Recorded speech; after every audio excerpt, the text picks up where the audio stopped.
మీకు కృతజ్ఞతాస్తులు చెల్లిస్తాం ప్రభు. ఇప్పటి వరకు కూడా పాటల్లో సహాయం చేశారు. నీ ప్రజలమైన మేము ఆత్మతో సత్యంతో మిమ్మల్ని ఆరాధించడానికి నీ వాక్య ప్రత్యక్షతలోంచి మమ్మల్ని దర్శించండి. కీర్తన గ్రంథం 119:130 నీ వాక్యం వెల్లడవుతోనే వెలుగు కలిగినన్నారు, అవి తెలివి లేని వారికి తెలివిని కలిగిస్తున్నారు. ప్రభా, ఈ సమయంలో నీ వాక్య ప్రత్యక్షతలోంచి నాయన మమ్మల్ని దర్శించండి, సహాయం చేయమని ప్రార్థన చేస్తూ ప్రభా, నీ మాటలు నా నోట్లో ఉంచండి, నీ చేతి నీళ్ళలో నన్ను కప్పండి, నా నోటికి తోడేయండి, పలకవలసింది బోధించండి. మత్తయి సువార్త 10:20 నెరవేర్చమని ప్రభా, అలాగే యెహెజ్కేలు గ్రంథం 2:1-2 కూడా ఈ పరిచర్యలో మీరు నెరవేర్చమని, కేవలం ఈ పరిచర్య నీ సత్యము నిమిత్తమే ప్రభా, నీ నామ మహిమ కొరకు, నీ నామ ఘనత కొరకు జ్ఞాపం చేసుకోమని, నీ కుమారుడైన యేసుక్రీస్తు ద్వారా మీ నామానికి మహిమ కలిగినట్లు సంఘముగా మేమందరం కూడా ప్రభా మిమ్మల్ని ఆరాధించడానికి సహాయం చేయమని ప్రార్థన చేస్తూ ప్రభా, మరియు మీరిద్దరూ తమ వేడుకుని దేని గురించి అని భూమి మీద ఎక్కిపించినట్లా అది పరలోకమందున్న నా తండ్రి వల్ల దొరుకునన్నారు. ఏలయనగా 2-3 నా నామమును ఎక్కడ కూడింటారో వారి మధ్యన ఉంటానన్నావు ప్రభా. ఈ పరిచర్య అంతట్లో మీరే శిరస్సుగా, మీరే మా మధ్యగుండి మీ ఆత్మచేత నడిపించమని, ప్రతి ఒక్కరిని కూడా కృపతో జ్ఞాపం చేసుకోండి. ఇంకా ఎవరైతే రానయ్యున్నారో వారిని కూడా నడిపించమని, మమ్మల్ని అందరినీ కూడా నీ కృపాస్తాలకు అప్పగించుకుంటూ ప్రభు యేసుక్రీస్తు వారి శ్రేష్టమైన నామములో ప్రార్థించి సహాయం కొరకు అడుగుచున్నాం తండ్రి, ఆమేన్.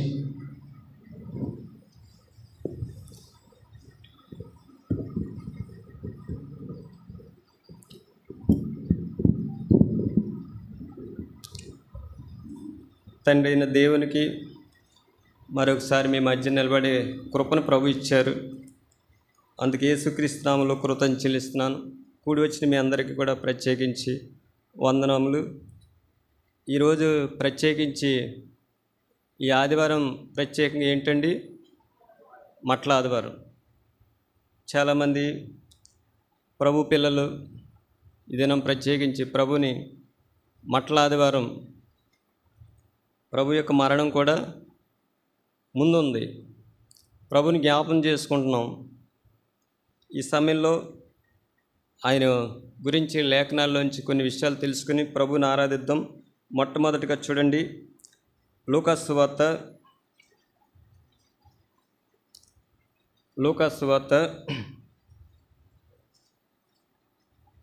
19:28 నుంచి చదువుదాం.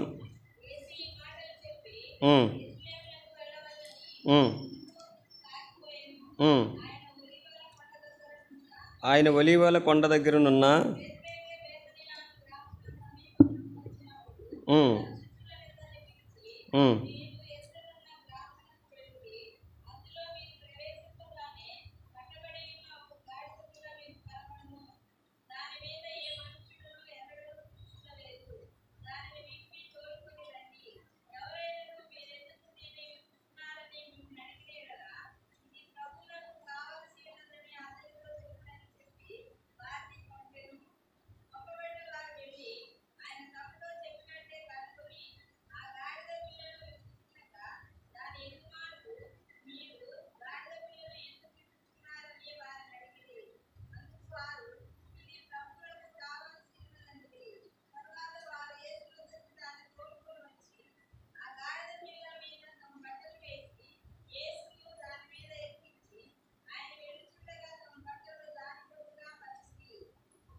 చాలండి.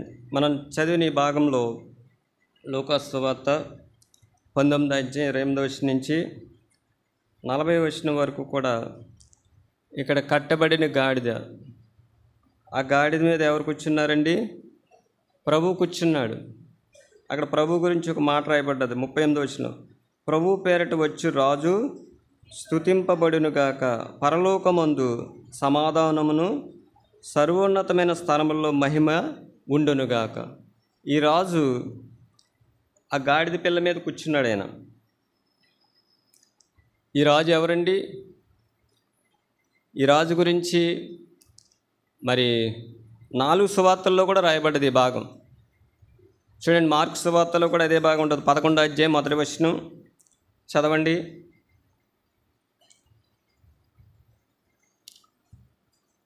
మార్కు సువార్త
'మన తండ్రి అయిన దావీదు రాజ్యము స్తుతింపబడునుగాక.' చూసారండి, ఈయన రాజు ఆ గాడిద మీద వస్తున్నాడు. ఆయన ప్రభుకి ఏం కావాలండి? గాడిద కావాలి.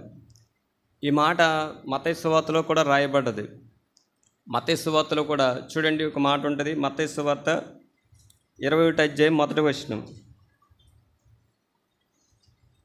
మత్తయి సువార్త 21వ అధ్యాయము 9.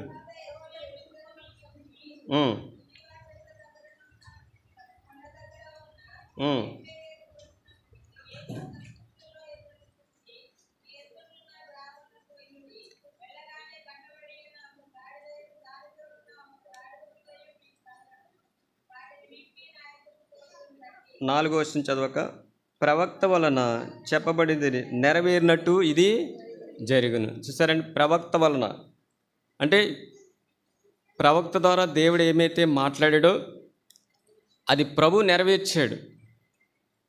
కట్టబడిన గాడిది ప్రభు కోరుకున్నాడు, కావాలని కోరుకున్నాడు.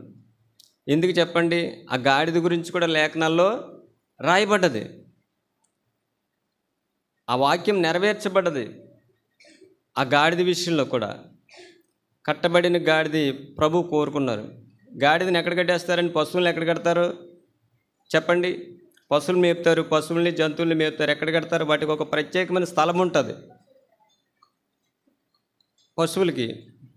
అందుకే జకరియా గ్రంథంలో కూడా చూడండి, ఒక మాట ఉంటుంది. 9వ అధ్యాయం 9వ వచనం.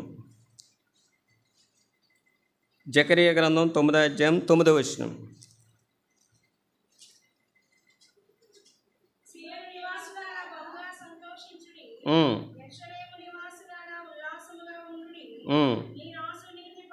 చాలండి. ఈ రాజు ఎటువంటి వాడండి? ఆ వచ్చిన రాజు ఎటువంటి వాడు? నీతిపరుడు. ఎంతోమంది రాజులు పరిపాలన చేశారు, రాజ్యాలు పరిపాలించారు, కానీ వారిలో నీతి లేదు. కానీ ఈ రాజులు ఏముందండి? నీతిపరుడు. రెండో మాట అక్కడ రాయబడ్డది చూడండి, రక్షణ గలవాడు అంటండి. అంటే రక్షణ గలవాడు, ఇతరులకు ఏమిస్తాడైనా? రక్షణ ఇస్తాడు. మూడోదిగా చూడండి, దీనుడు అంటండి. ఈ రాజు ఏంటంటే తగ్గించుకునే రాజు, నీతి గల రాజు, తగ్గించుకునే రాజు, రక్షణ ఇచ్చే రాజు. ఇంకేముందండి? దీనుడనే గాడిదని పిల్లని ఎక్కి నీ యొద్దకు వచ్చుచున్నాడు. ఈ రాజు, ఇటువంటి రాజు మనకు రాజు. ఈ రాజు సాత్వికుడు, ఈ రాజు తగ్గించుకునేవాడు, ఈ రాజు నీతిపరుడు. ఈ రాజు ఏమిస్తాడండి? రక్షణ ఇస్తాడు. రాజులు ఏం చేస్తారండి? వాళ్ళకి అధికారం ఉంటుంది, ప్రజలు నేర్తారు, రాజ్య పరిపాలన చేస్తాడు. కానీ ఈ రాజులు ఏముంటుందంటే తగ్గించుకున్న రాజు, ఈయన సాత్వికుడు, దీనుడు. ఇటువంటి రాజు ఏం కోరుకున్నాడండి? అసలు రాజులు ఏం కోరుకుంటారు చెప్పండి? రథాలని, గుర్రాలను కోరుకుంటారు. వాళ్ళకి స్థాయికి తగ్గట్టుగా వాళ్ళు ఏం చేస్తారు? కోరుకుంటారు. కానీ ప్రభు చూడండి ఏం కోరుకున్నాడైనా? గాడిదను కోరుకున్నాడు, కట్టబడిన గాడిది. ఆ గాడిద గురించి కూడా దేవుని వాక్యంలో రాయబడ్డది. జకర్యా గ్రంథం 9వ అధ్యాయం మనం చదివితే 9వ వచనంలో ప్రవక్త ద్వారా దేవుడు మాట్లాడాడు. ఆ లేఖనము ప్రభువైన యేసుక్రీస్తు ద్వారా నెరవేర్చబడ్డది. ఈ రాజు, ఈ నీతిపరుడు రాజు, రక్షణ గలవాడు రాజు, ఈ దీనుడు రాజు. అందుకే యేసుప్రభు వారు ఒక మాట అంటారు, మత్తయి సువార్త 11వ అధ్యాయంలో 28వ వచనం, ప్రయాసపడి భారం మోసుకుంటున్న సమస్త జనులారా నా యొద్దకి రండి, నేను మీకేమిస్తాను? విశ్రాంతి ఇస్తాను. అక్కడ ఒక మాట అంటారు ప్రభు, నేను సాత్వికుడను దీనుడంట. దీన మనసు, ఆయనలో సాత్వికం ఉంది, దీన మనసు ఉంది. ఇటువంటి రాజు గాడిదను కోరుకున్నాడు. ఈ రాజు గురించి చూడండి, కీర్తన గ్రంథంలో ఒక మాట ఉంటుంది. కీర్తన గ్రంథం 44వ అధ్యాయం 4వ వచనం చదవండి. నీవే నా రాజువు. చాలండి. అక్కడ నీవే నా రాజువు. యాకోబుకి ఏమిస్తాడండి? ఈయన పూర్ణ రక్షణ ఇస్తాడు. ఇందాక మనం చదువు జకర్యా గ్రంథం 9:9 ఏముంది? ఆయన రక్షణ గలవాడు. ఆయన ఏమిస్తాడండి? రక్షణ ఇస్తాడు. ఉదాహరణకి వ్యభిచారంతో పట్టబడిన స్త్రీ, ధర్మశాస్త్రం ప్రకారం వ్యభిచారం ఏంటంటే పాపం, ఆజ్ఞాతిక్రమమే పాపం. పాపం చేసింది. శాస్త్రులు పరిచర్యలు ప్రభు దగ్గర తీసుకొచ్చారు. ధర్మశాస్త్రం ప్రకారం ఆ స్త్రీని ఏం చేయాలండి? రాళ్లతో కొట్టి చంపాలి. అయితే ప్రభు అక్కడ రాళ్లతో కొట్టి చంపమని చెప్పలేదు, కానీ మీలో పాపం చేయనివాడు ఎవరో మొట్టమొదటిగా రాయమన్నారు. చిన్నవారు మొదలుకొని పెద్దవారి వరకు కూడా ప్రభు యొద్ద నుంచి వెళ్ళిపోయారు. ఆ స్త్రీకి ప్రభు ఆ దినాన్ని ఏమి ఇచ్చారండి? రక్షణ ఇచ్చాడు, క్షేమం ఇచ్చాడు. ఆ రాజు ఈ లోకానికి వచ్చాడు. ఆ రాజు సాత్వికుడు, దీనుడు, నీతి గలవాడు, రక్షణ గలవాడు. అందుకే ఆ రాజు గురించి ఇక్కడ ఒక మాట ఉంది. కీర్తన గ్రంథం 44లో ఏముందండి? చదవండి. నీవే నా రాజువు, యాకోబునకు పూర్ణ రక్షణ కలుగజేస్తుంది. చాలండి. ఈ రాజు గురించి ఇంకో మాట ఉంటుంది చూడండి. కీర్తన గ్రంథం 145 అధ్యాయం 13వ వచనం. కీర్తన గ్రంథం, ఈ రాజు రాజ్య పరిపాలన ఎలాగుంటుందండి? ఎలాగుంటుంది? తరతరములు ఉంటుందంట. 13వ వచనంలో చదవండి ఆ భాగం. నీ రాజ్యము శాశ్వతమైన రాజ్యం అంటండి. ఎంతోమంది రాజులు వెళ్ళారు, వాళ్ళ రాజ్యాలన్నీ కూడా ఏమైపోయినాయి? లయం అయిపోయినాయి, నాశనం అయిపోయినాయి. కానీ ఈ రాజు యొక్క రాజ్యము శాశ్వతమైన రాజ్యం అంట. నీ రాజ్య పరిపాలన తరతరాలకి ఉంటుందంట. ఈ రాజుని ఈ లోకంలో ప్రవేశించినప్పుడు కొంతమంది ఏం చేస్తారంటే చూడండి, యోహాను సువార్త 6వ అధ్యాయము చూడండి. యోహాను సువార్త 6వ అధ్యాయము, ఇక్కడ ఒక మాట రాయబడ్డది. 15వ వచనం. రాజుగా చేయుటకు వారు వచ్చి తన్ను బలవంతంగా పట్టుకోవచ్చున్నారు. ఏ సిరిగి మరలా వీళ్ళు ఏం చేస్తున్నారు? ఆయన రాజు, ఆయన రాజుగా చేయడం ఏంటి? ఆయనే రాజు, ఆయన ఎవరు రాజుగా చేయక్కల్లా. అందుకే జ్ఞానులు వచ్చాడు, యూదుల రాజుగా పుట్టినవాడు ఎక్కడ అని పుట్టడంలోనే రాజు, ఆయన ఉన్నప్పుడే రాజు. కానీ వీళ్ళు ఏం చేస్తున్నారు? రాజుగా చేయటకు వారు వచ్చి తను బలవంతం పట్టుకుని పోవచ్చుని ఏసి ఎరిగి మరలా కొండకి వెళ్ళిపోయాడండి. ఈ రాజు ఏం కోరుకున్నాడండి? గాడిదను కోరుకున్నాడు. రాజు అంటే ఆయనకున్న ఘనత, ఆయనకున్న ఐశ్వర్యము, ఆయనకున్న కీర్తి, ఆయనకున్న ప్రభావము. అందుకే తిమోతికి రాసిన పత్రిక 1వ అధ్యాయంలో ఆయన గురించి, ఆయన రాజులకు రాజు అంటండి, ప్రభులకి ప్రభు, శ్రీమంతుడు, సమస్తము ధారాళంగా దయచేసేవాడు, సమస్తం ఆయన మూలంగా కలిగి ఉన్నది ఏది కూడా ఆయన లేకుండా కలగదు. ఆయన ఉన్నవాడు. ఆయన ఆ రాజు ఈ లోకానికి ఎలా వచ్చాడండి? దీనుడిగా వచ్చాడు. ఎందుకొరకు వచ్చాడు? మనకు రక్షణ ఇవ్వడానికి వచ్చాడు. అయితే ప్రభు కోరుకున్నాడు, గాడిదని కోరుకున్నాడు. ఆ గాడిదని కట్టివేశారు. అది ఎవరికి కావాలండి? ప్రభువుకి కావాలి. ప్రభువుకి కావాలి. అది ఎప్పుడైతే ఆ గాడిది ప్రభు కావాలని కోరుకున్నాడో ఆ గాడిదని విప్పారు. ప్రభు దగ్గరికి వచ్చింది. ప్రభువుకి ఏమని చెప్తున్నారండి అక్కడ? ఓసన్న ఓసన్న ఓసన్ని వాళ్ళు ప్రభుకి స్తోత్రాలు చెప్తున్నారు. చూడండి, ఆ గాడిద మీద ఏం వేశారండి? బట్టలు వేశారు. ప్రభు ఆ గాడిద మీద కూర్చున్నాడు. ప్రభువుని మోస్తుంది ఆ గాడిది. ఈ ఉదయకాల సమయంలో గాడిద గురించి కొన్ని విషయాలు తెలుసుకుని మన ఆత్మీయ జీవితంలో మనం ఎటువంటి వారు మనం పరీక్షించుకుని అటువంటి మనల్ని ప్రభు రక్షించాడు, రక్షణ ఇచ్చాడు. మనకు ఆయన రాజుగా ఉన్నాడు. ఆ రాజుని మనం ఏం చేయాలంటే, చూడండి, ఒక మాట ఉంటుంది, కీర్తన గ్రంథం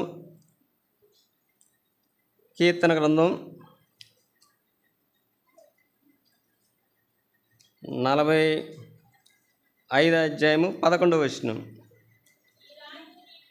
ఈ రాజు నీ ప్రభువు, అతడు నీ సౌందర్యమును, అతనికి నమస్కారం చేయాలంటండి. మనం అతనికి ఆరాధన చేయాలి, అతన్ని నమస్కరించాలి. ఎప్పుడు ఆరాధిస్తామండి? ఈ రాజు నీ ప్రభు, అతడు నీ సౌందర్యమును కోరినవాడు. అతనికి ఏం చేయాలండి? మనం నమస్కరించాలి, అతన్ని ఆరాధించాలి. అందుకే ఈ దినం ప్రభు మనకి ఈ దినాన్ని ఇచ్చాడు. ఈ దినం ప్రపంచ యావత్తు కూడా ఏమైతే ప్రభు గురించి రాయబడ్డదో ఆ లేఖనము నెరవేర్చాడు ప్రభు. ఆయన ఘనమైన మహారాజు, అత్యున్నత సింహాసనం మీద ఆసీనుడైన రాజు ఈ లోకానికి దీనుడిగా వచ్చాడు. రక్షణ గలవాడుగా ఉన్నాడు, నీతిపరుడిగా ఉన్నాడు. మరి ఆ రాజుని మనం ఏం చేయాలండి? ఏం చేయాలి? నమస్కరించాలి, ఆరాధించాలి, గణపరచాలి, మహిమపరచాలి. ఆ రాజు గాడిదని కోరుకున్నవాడు. రెండవదిగా అక్కడ చూస్తే ఏం కోరుకున్నాడండి? ఆయన నీ సౌందర్యంను కోరినవాడంట. ఏం కోరుతున్నాడండి? సౌందర్యం. బాహ్యమైన సౌందర్యం కాదండి, ఆత్మ సంబంధమైన సౌందర్యం కోరుకుంటున్నాడు ప్రభు. చూడండి, గాడిద గురించి కొన్ని విషయాలు తెలుసుకుందాం. మొట్టమొదటిగా ఆదికాండము చూడండి, 22వ అధ్యాయము 3వ వచనం. తెల్లవారినప్పుడు అబ్రహాము లేచి తన గాడిదకు గంటి కట్టి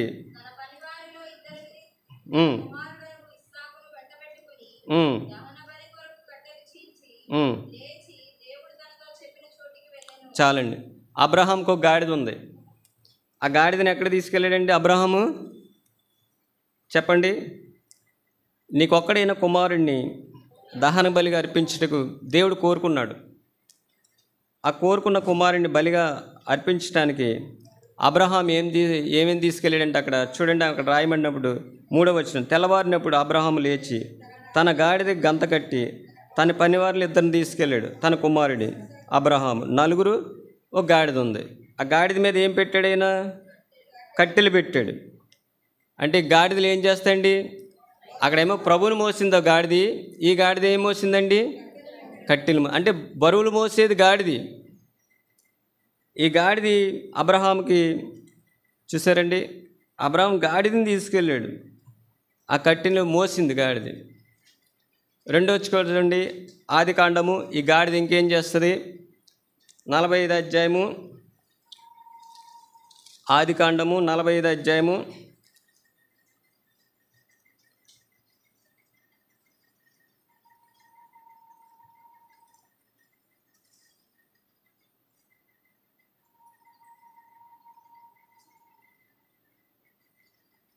45వ అధ్యాయంలో అక్కడ ఒక మాట ఉంటుంది చూడండి, 23వ వచనం.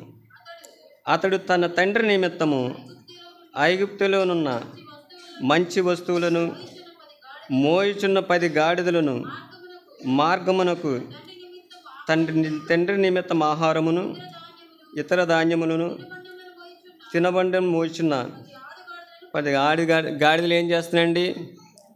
ఆహారాన్ని మోస్తున్నాయి. ఈ ఆహారాన్ని మోసని ఏ గాడిదల గురించి మంచి పేరు ఉంది అక్కడ చెప్పండి. అతడు తన తండ్రి నిమిత్తము ఐగుప్తులో ఉన్న మంచి వస్తువులను మోయిచున్న 10 గాడిదలను మార్గమును తన తండ్రి నిమిత్తం ఆహారమును ఇతర ధాన్యం తినబాండ్లు మోయిచున్న 10 ఆడుగాడిదలు పంపించాడంట. గాడిదల మీద ఆహారం తన తండ్రికి పంపించాడు. ఆహారం తీసుకెళ్ళిన గాడిదలు. ఆ పక్కన ఉంటుంది చూడండి, ఆదికాండము 43వ అధ్యాయము 24వ వచనం. ఆ మనుషుడు వారిని యోసేపు ఇంటికి తీసుకుని వచ్చి వారిని నీళ్ళేయగా వారి కాళ్ళు కడుక్కునిరి. మరియు అతడు వారి గాడిదలకు మేత వేయించాడంట. గాడిదలు చూసారండి, మనం చదివిన ఆదికాండంలో 3 సందర్భాల్లో గాడిదలు కనబడ్డాయి. గాడిదలు కట్టెలు మోసినాయి, గాడిదలు ఆహారం తీసుకెళ్ళి, గాడిదలకి ఏమి ఇచ్చారండి అక్కడ? ఏమిచ్చారు? గాడిదలకి మేత వేయించారు. గాడిదలు చాలామంది గాడిద అంటే చాలామంది ఇంట్లో వాడతారు ఆ పదాన్ని. ఏమంటారండి? మరి గాడిదలా తిరుగుతున్నాం అంటారు. అవునా కదండి? గాడిదల గురించి అంటుంటారు. మరి అడ్డగాడిద అంటారు. గాడిదని పోలుస్తారు, గాడిదని తక్కువగా చూస్తారు. కానీ గాడిద గురించి కొన్ని విషయాలు రాయబడ్డాయి. ఆ గాడిద ఎవరిని మోసిందండి? సృష్టికర్త అయిన దేవుడు మోసింది, ప్రభువుని మోసింది, కట్టబడిన గాడిద. ఈ గాడిద గురించి ఇంకో మాట ఉంటుంది చూడండి, సంఖ్యాకాండం. గాడిదకి దేవుడు నోరిచ్చాడు, వాక్ ఇచ్చాడు. సంఖ్యాకాండం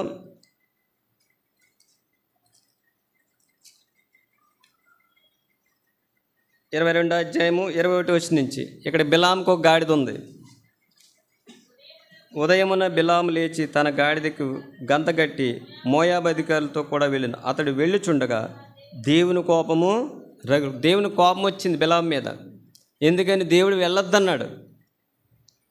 ఇశ్రాయేలు ఆశీర్వదింపబడిన వారు, వాళ్ళని నువ్వు శపించకూడదని దేవుడు వెళ్ళొద్దంటే బిలాము ఏం చేశాడండి? దేవుడు వద్దన్నది వ్యతిరేకంగా గాడిని తీసుకుని వెళ్ళాడు. చదవండి 22వ వచనం. అతడు వెళ్ళుచుండగా దేవుని కోపం రగులుకుంది. యెహోవా దూత అతనికి విరోధై త్రోవలో నిల్చుని. అతడు తన గాడిదనికి పోవచుండగా అతని పనివారిద్దరు అతనితో కూడా ఉండిరి. యెహోవా దూత ఖడ్గం దూసి చేత పట్టుకుని త్రోవలో నిల్చుండి ఆ గాడిద చూసింది దూతనే, కానీ బిలాం చూడలేదు. బిలాం ఏమైపోయింది? నేత్రాలు మూయబడ్డాయి. కానీ గాడిద చూసింది. ఎవరిని చూసిందండి? యెహోవా దూతను చూసి. చదవండి.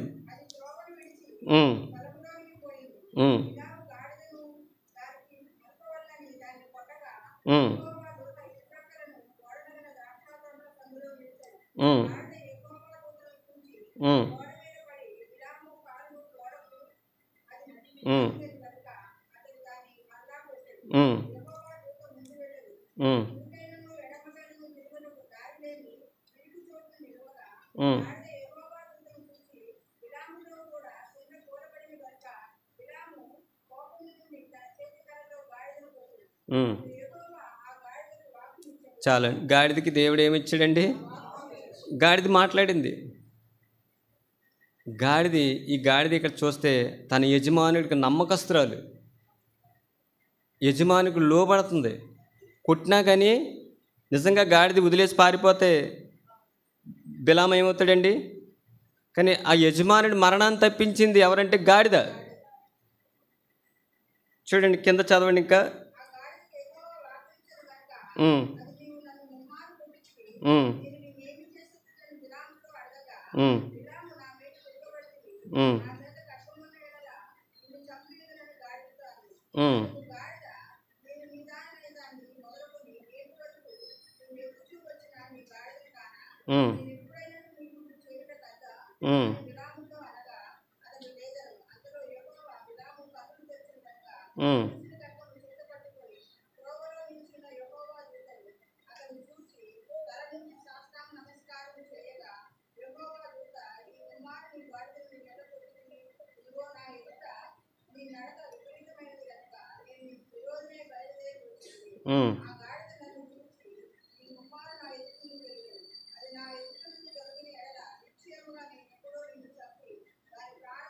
చూసారండి, గాడిద యజమాని ప్రాణాన్ని రక్షించింది. గాడిద బరువులు మోస్తుంది, యోసేపు తండ్రికి ఆహారం తీసుకెళ్తాయి. అంత మాత్రమే కాదు, తన ఏకైక కుమారుడిని దహన బలి జరిగినప్పుడు అబ్రహాం ఎవరిని తీసుకెళ్ళాడండి? గాడిని తీసుకెళ్ళాడు. ఈ కట్టబడిన గాడిది ప్రభు కోరుకున్నాడు, ప్రభువుని మోసింది. మనం కూడా ఇటువంటి వారమండి చెప్పండి. చూడండి, గాడిదకి ఇంకో లక్షణం ఉంది. సమూయేలు మొదటి గ్రంథం 9వ అధ్యాయము 3వ వచనం చదవండి.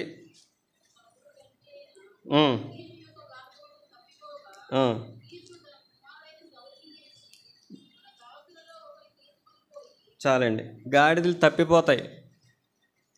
గాడిదలో ఉన్న లక్షణం ఏంటండి? తప్పిపోద్ది. మనల్ని కూడా తప్పిపోయిన వారమే. యేసుప్రభువారు ఒక మాట అంటారు, ఏమంటారండి? నశించిన దాన్ని వెదకి రక్షించడానికి మనుష్య కుమారుడు ఈ లోకానికి వచ్చాడు. యెషయా గ్రంథం 53 అధ్యాయంలో కూడా ఒక మాట ఉంటుంది, మనం అందరమును ఏం తప్పిపోయామండి? త్రోవ తప్పిపోయిన వారు. గాడిద స్వభావం అంటే తప్పిపోతుంది. అందుకే గాడిదని ఏం చేస్తారు? కట్టేస్తారు. అవునా కదండి? ఈ గాడిద గురించి చూడండి, సమూయేలు మొదటి గ్రంథం 9వ అధ్యాయము 20వ వచనం చదవండి.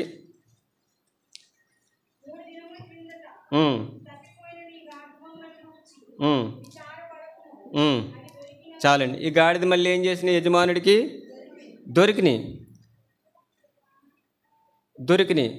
మనం కూడా మొట్టమొదటిగా ఆదాము ద్వారా మన అందరికీ దేవునికి ఎటువంటి వారు అండి? దూరస్తులం, తప్పిపోయిన వారం, దేవుడిని ఎరగని వారం. అయితే ప్రభు ఈ లోకానికి ఎందుకు వచ్చాడంటే చెప్పండి, ఎందుకు వచ్చాడైనా? నశించిన దాన్ని వెదకి, తప్పిపోయిన దాన్ని మళ్ళీ ఏం చేశాడు? వెదకి రక్షించడానికి వచ్చాడు. ఈ ఉదయకాల సమయంలో ఆ గాడిద గురించి మనం చదివాం. అటువంటి గాడిద ప్రభు కోరుకున్నాడు. ఏం చేశాడండి ప్రభు? కట్టబడిన గాడిదని విడిపించాడు. సృష్టికర్త అయిన దేవుడు మోసింది. రెండోదిగా చూడండి, రెండో భాగాన్ని లూకా సువార్త 13వ అధ్యాయము 10వ వచనం కానీ చదవండి.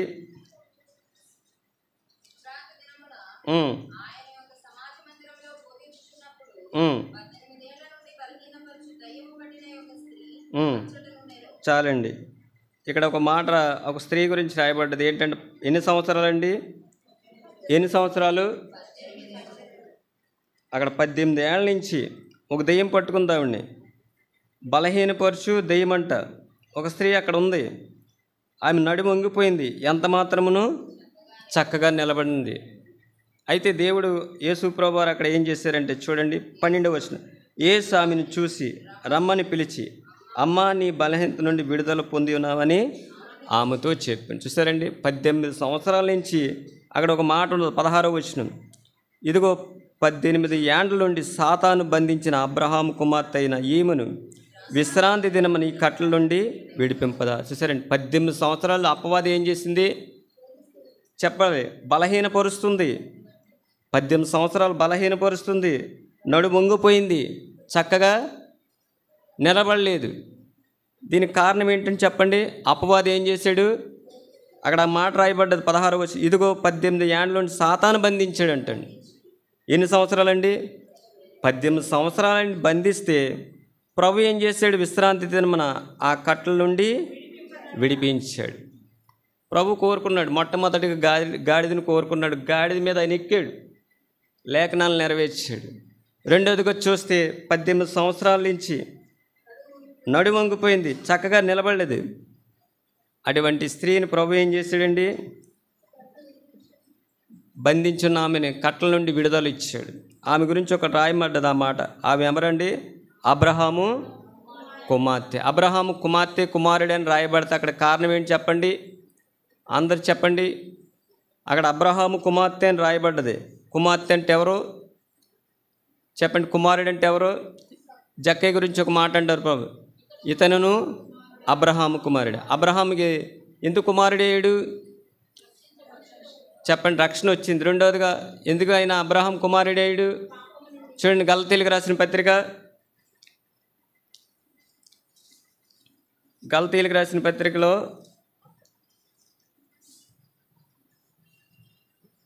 3వ అధ్యాయము 7వ వచనం. కాబట్టి విశ్వాస సంబంధులే అబ్రహాము కుమారులని మీరు తెలుసుకోవాలి. చూసాను, అబ్రహాము కుమారుడు అవడానికి కారణం ఏంటంటే విశ్వాసం. ఈమె కూడా ఎవరండి? అబ్రహాము కుమార్తె. అబ్రహాం కుమార్తెలు ఉన్నారండి?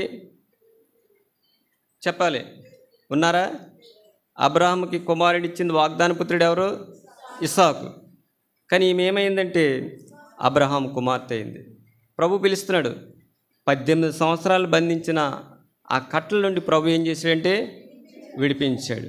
3వ చూడండి, యోహాను సువార్త 11వ అధ్యాయము 14వ వచనం చదవండి. కావున యేసు లాజరు చనిపోయాను.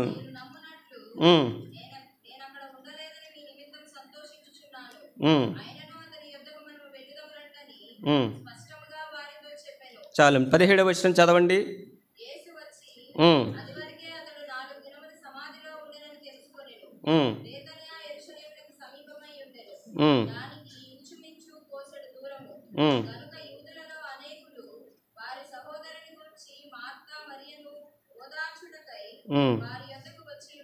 చాలండి. ఇక్కడ కూడా 17వ వచనం, యేసు వచ్చి అది వరకు అతడు 4 దినముల సమాధులు ఉండనని తెలుసుకున్నాడు. చూసారండి, ఎన్ని దినాలండి? 4 దినాలు. 4 దినాల్లో ఉన్నాడు. చనిపోయాడు లాజరు. అక్కడ ఒక మాట ఉంటుంది, అటుకేంటి ఎటువంటి రోగం అంటే 3వ వచనం, అతని అక్క చెల్లెలు, ప్రభువా ఇదిగో నువ్వు ప్రేమించువాడు రోగై ఉన్నాడు, మరణకరమైన రోగం వచ్చింది, చనిపోయాడు, 4 దినాలైంది, సమాధి చేయబడ్డాడు. అయితే ప్రభు ఆ సమాధి దగ్గరికి వచ్చాడు. చూడండి 39వ వచనం, యేసు రాయి తీసివేయడని చెప్పగా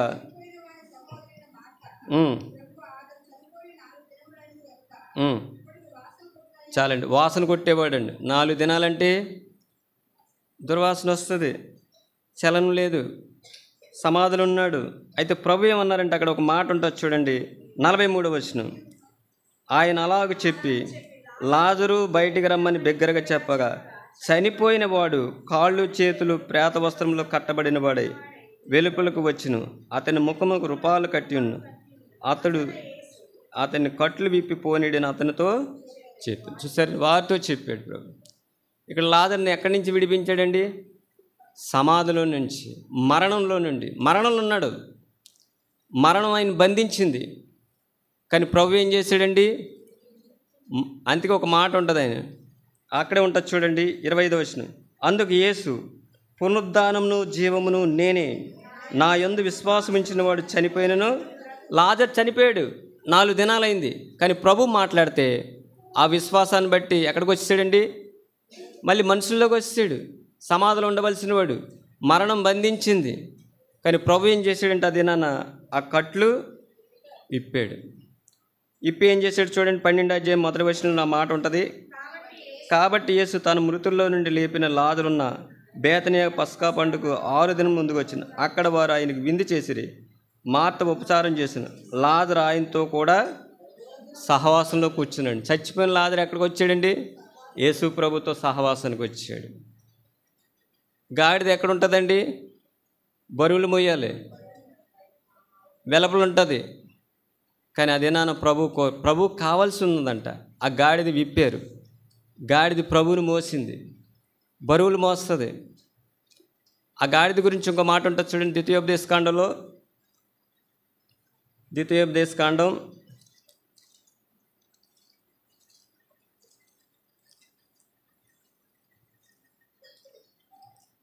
2వ ఒక మాట ఉంటుంది, చదవండి.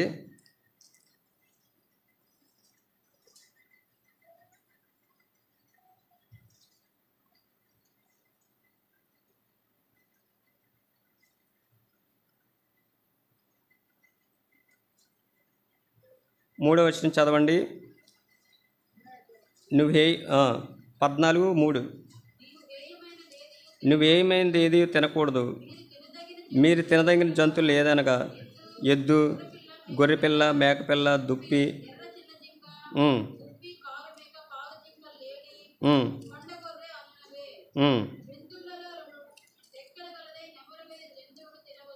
ఉమ్, ఉమ్. చాలండి. చూసారండి, గాడిద గురించి రాయబడలా, ఎద్దుని గురించి రాయబడ్డది. అందుకే ద్వితీయోపదేశకాండం 22 అధ్యాయంలో 10 వచనం, ఎద్దును గాడిదని జత చేసి భూమిని దున్నకూడదంటండి. అది ఒంటరిగానే ఉంటుంది గాడిద, వేరే జంతువులతో దానికి ఏమి లేదు, సహవాసం లేదు. ఎద్దుని గాడిదని జత చేసి దున్నకూడదంట. అటువంటి గాడిదని ప్రభువు కోరుకున్నాడు. చూడండి, ఆ గాడిది దేవుడు ఘనత ఇచ్చాడు. రెండోదిగా చూస్తే 18 సంవత్సరాల నుంచి అపవాది బంధించాడు, నడువంగిపోయింది, చక్కగా నిలబడలేదు. అయితే ప్రభు ఏం చేశాడండి, బంధింపబడిన ఆ స్త్రీని ఆ కట్టల నుంచి విడుదల ఇచ్చాడు. మూడోదిగా చూస్తే లాజరు రోగం వచ్చింది, చనిపోయాడు, సమాధి చేయబడ్డాడు, 4 దినాలైంది, దుర్వాసన వస్తుంది. అటువంటి లాజర్ని ఆ మరణం నుంచి ఏం చేశాడండి, ప్రభు విడిపించాడు. మరి మన సంగతి ఏంటి? బైబిల్లో రోమా 3:23 ఏ భేదం లేదు, అందరూ పాపం చేసి దేవుడు అనుగ్రహించి మహిమను పొందడం, పాపం వల్ల వచ్చే జీతం మరణం. అదేనా లాజర్ని భౌతికమైన మరణం బంధిస్తే మనల్ని ఏం బంధించిందండి? పాపం వల్ల వచ్చే జీతం మరణం బంధించింది. ఆ మరణం నుంచి మనల్ని విడిపించడానికి ప్రభు ఈ లోకానికి రక్షకుడికి వచ్చాడు. ఆయన ఎవరంటే నీతిపరుడు, రక్షణ గలవాడు అంటండి, సాత్వికుడు, ఆయన ఘనత కలిగిన వాడు. ఆయన పిలాతు దగ్గర నిలబడ్డాడు, ముఖం మీద ఉమ్మేస్తుంటే ఏం చేశాడండి? రాజు, మనల్ని సృష్టించిన రాజు మన రక్షణ కొరకు ఉమ్మేయించుకున్నాడు, మన రక్షణ కొరకు చెంప మీద కొట్టించుకున్నాడు, మన రక్షణ కొరకు ముఖం మీద ఉమ్మేస్తే ఎంత అవమానమంటే, రాజును అవమానపరిచారు, రాజును తృణీకరించారు, రాజును కొట్టారు. ఈ రోజులో ఏదైనా ఒక అధికారిని మీరు ఎదురు తిరగండి, పరిస్థితి ఎలా ఉంటుంది అసలు. కానీ మనల్ని సృష్టించిన రాజు సాత్వికుడు, దీన మనసు పిల్లవాడు. ముళ్ళతోటి ఆ కిరీటం మళ్ళీ తల మీద పెడుతుంటే ఆయన రాజే. యూదుల రాజుని ఏం చేశారండి? అవమానపరిచారు, తృణీకరించారు, చెంపదెబ్బలు కొట్టారు, అపహాసించారు. శిలువపై మరణించడానికి కారణం ఎవరంటే మనమే. ఎందుకంటే నిన్ను నన్ను కూడా ఆయన రాజుగా చేయడానికి ఈ లోకానికి వచ్చాడని. అందుకే ఒక మాట ఉంటుంది తిమోతికి రాసిన 1 పత్రికలో, ఆయన ఎవరంటే రాజులకు రాజు. పేతురు రాసిన 1 పత్రికలో చూడండి, ఒక మాట ఉంటుంది, 2వ అధ్యాయము, పేతురు రాసిన 1 పత్రిక 2వ అధ్యాయము 9వ వచనం చదవండి.